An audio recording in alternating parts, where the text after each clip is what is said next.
Sir এতিয়া নিৰ্বাচনী তুংগত উঠিছে কেনেধৰণে আচলতে নিৰ্বাচনী প্ৰচাৰ আৰম্ভ চলিছে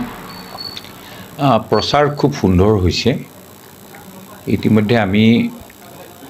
প্ৰায় 38খন চোতাল বৈঠক কৰিছোঁ আজি আমাৰ মাননীয় আমাৰ প্ৰতিৰক্ষা মন্ত্ৰী ৰাজনাথ সিং ডাঙৰীয়াৰ সভা আছিলে শীতল পথাৰত সেইখনো বহুত ভাল সভা হৈছে ৰাইজৰ উপস্থিতি সন্তোষজনক 10,000ৰ ওপৰ মানুহ আজি সমবেত হৈছে আৰু আমাৰ গোটেই নিৰ্বাচনী প্ৰক্ৰিয়াটো এটা পৰিকল্পিত আঁচনিৰে আগবাঢ়ি থকা হৈছে আপোনালোকৰ ভাৰতীয় জনতা পাৰ্টি আপোনালোকৰ যি ভাতৃ সংগঠন আছে হয়। সকলো ভাতৃ সংগঠনে কেনেধৰণে আচলতে আপোনাৰ প্ৰক্ৰিয়াটো আৰম্ভ কৰে সকলোৰে লগত আমাৰ প্ৰাৰম্ভিক বৈঠক সম্পূৰ্ণ হৈছে AGP BJP গণশক্তি তিনিটা দল মিলি আমি যুটীয়া নিৰ্বাচনী সমিতি বনাইছোঁ বা গঠন কৰিছোঁ আৰু সকলো মানুহৰ সহায় সহযোগ পাইছোঁ আমাৰ বৰ্তমানৰ বিধায়ক ভবেন্দ্ৰনাথ ভঁৰালী ডাঙৰীয়া তেখেত আমাৰ লগত আছে তেখেত আমাৰ লগত ঘূৰিও আছে সভা কৰিছোঁ আমাৰ দেৰগাঁও সমষ্টিৰ যিজন AGPৰ সমষ্টি কমিটিৰ সভাপতি তেওঁ আমাৰ লগত আছে সভাপতি আছে তেওঁলোকৰ নিৰ্বাচিত সভাপতিসকল আছে ZPC আছে ZPC আজিও মিটিঙত উপস্থিত আছে সেইকাৰণে ক'তো কোনো ধৰণৰ মতৰ অমিল নাই সকলোৰে এটাই লক্ষ্য যে NDA সমৰ্থিত পাৰ্টিজন বিপুল ভোটত জিকাই লৈ যাব লাগে আজি ৰাজনাথ সিং ডাঙৰীয়াই কি বাৰ্তা প্ৰেৰণ কৰিলে আৰু ৰাজনাথজীয়ে মোৰ তেখেতৰ লগত সম্পৰ্ক বহুদিনীয়া মই যেতিয়া গোলাঘাট জিলাৰ সভাপতি আছিলোঁ 2007 চনত মই তেখেতক লগ পাইছোঁ তেওঁৰ বাসভৱনত আৰু ৰাজনাথজীয়ে সেই কথাটো আজি কৈছে যে মই আগৰ পৰা চিনি পাওঁ আৰু তেওঁ মোক খুব এপ্ৰিচিয়েট কৰি গৈছে যে তেখেত JB কলেজৰ JB ইউনিভাৰ্চিটি এতিয়া বৰ্তমান তেখেত অৰ্থনীতি বিভাগৰ মুৰব্বী অধ্যাপক আছিল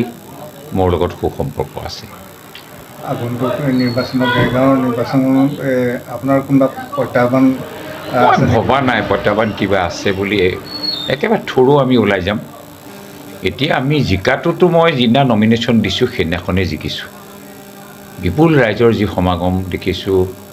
পাৰ ভঙা উৎসাহ দেখিছোঁ সকলোৱে BJPৰ হৈ কাম কৰিছে গণশক্তি AGP সকলোৰে সমৰ্থন আছে সকলো গৈছে মনোনয়নত সেইকাৰণে মই এইটো ভবা নাই যে কোনোবা দলে আৰু কিবা প্ৰত্যাহ্বান জ্বলাব দেৰগাঁও সমষ্টিত ভালেকেইটা নতুন পঞ্চায়ত আচলতে সংলগ্ন হৈছে এই নতুন পঞ্চায়তসমূহ আপুনি কেনেধৰণে আচলতে আমাৰ আমি যেতিয়া নৱগঠিত যিখন দেৰগাঁও সমষ্টি তেতিয়া হৈছিলে আমাক CM ছাৰে মাতি পঠাইছিলে দেৰগাঁও সম্পৰ্কে আলোচনা কৰিবলৈ মই তেতিয়া যে এইকেইটা পঞ্চায়ত অলপ দুৰ্বল এইকেইটা ঠিকে আছে আৰু যিখিনি গোটেই বস্তুটো মই এটা আইডিয়া তেখেতক মই দিছিলোঁ আৰু তেতিয়া তেওঁ মোক ক'লে যে দাদা আপুনি সেই বেয়া জেগাবিলাকত ঘূৰক আৰু সেইখিনি বহুত উন্নত আমি MP ইলেকশ্যনত আমি যি 4টাত আগত হাৰিছিলোঁ তাৰে 3টাত আমি অলৰেডি জিকিছোঁ এটাত অলপ ভোটত আমি হাৰিছোঁ সেইকাৰণে সকলো বুথ ভাল আৰু আপোনালোকক এটা খবৰ দিব বিচাৰিছোঁ যে আমাৰ এটা ছাৰ্ভে হৈছিলে খুব দীৰ্ঘদিনীয়া মাহজোৰা ছাৰ্ভে সেই ছাৰ্ভেত দেৰগাঁও সমষ্টিৰ 235টা ভোট কেন্দ্ৰৰ ভিতৰত প্ৰায় 100টা A+ আছে বাকী কেইটামান B আছে C ক'তো নাই আৰু কেইটামান ষ্টেগনেণ্ট আছে ভাৰতীয় জনতা পাৰ্টীৰ ভালেকেইগৰাকী দেখা গৈছে যে ব্যক্তিয়ে প্ৰাৰ্থিত্বৰ কাৰণে আশা কৰিছিলে তাৰ ভিতৰত আপোনাকে শ্ৰেষ্ঠ বুলি আচলতে আপুনি প্ৰবীণ আচলতে আপুনি কৰ্মী হিচাপে আপোনাক নাই দলৰ এটা লগত আপোনাৰ আণ্ডাৰষ্টেণ্ডিংটো বহুত ধুনীয়া আণ্ডাৰষ্টেণ্ডিং আটাইকেইজন আমাৰ লগত ঘূৰি আছে পৰীক্ষিততো ইয়াতে ঘূৰি আছে মোৰ লগত কেইবাখনো মিটিঙত অংশগ্ৰহণ কৰিছে কাটি দিব লাগিব তেওঁ কৰিছে আনহাতে আমাৰ বিস্মিতা গগৈ ডাঙৰী তেখেতেও আমাৰ লগত সহযোগ কৰিছে আজিও মিটিঙত আহিছে আৰু বাকীখিনি কেণ্ডিডেট ইমান চিৰিয়াছ কেণ্ডিডেট নাছিলে তথাপিও তেওঁলোকৰো সহায় সহযোগ মই পাইছোঁ সকলো আৰু BJPত কোনো ধৰণৰ মতৰ পাৰ্থক্য নাই সকলো সহযোগ পাইছোঁ সংবাদ মাধ্যমৰ জৰিয়তে শেহতীয়াভাৱে আপুনি ৰাইজক কি আহ্বান জনাব আহ্বান মই এইটোৱে জনাম যে দেৰগাঁও এজন স্থানীয় ব্যক্তি হিচাপে দলৰ লগত সমৰ্পিত এজন কৰ্মী হিচাপে যে দলটোৱে মোক অৱশেষত ন্যায় দিছে আৰু মোৰ যি মৰ্যাদা সেইখিনি ৰক্ষা কৰাৰ দলে ভূমিকা গ্ৰহণ কৰিছে আৰু মই আচলতে মোৰ বাবে এইটো বৰ এটা ডাঙৰ প্ৰাপ্তি এই দলৰ প্ৰাৰ্থিত্ব লাভ কৰাটো প্ৰাপ্তি দলৰ স্বীকৃতি পাইছোঁ যে দীৰ্ঘদিন ধৰি মই কাম কৰাৰ পিছত দলটোৰ কাৰণে দলে মোক উপযুক্ত সময়ত উপযুক্ত স্বীকৃতি দিছে দেৰগাঁও অত্যন্ত সুখী আপোনাক দেৰগাঁও সুখী যিনিয়ে মই গৈছোঁ দেৰগাঁৱৰ ৰাইজে আঁকোৱালি লৈছে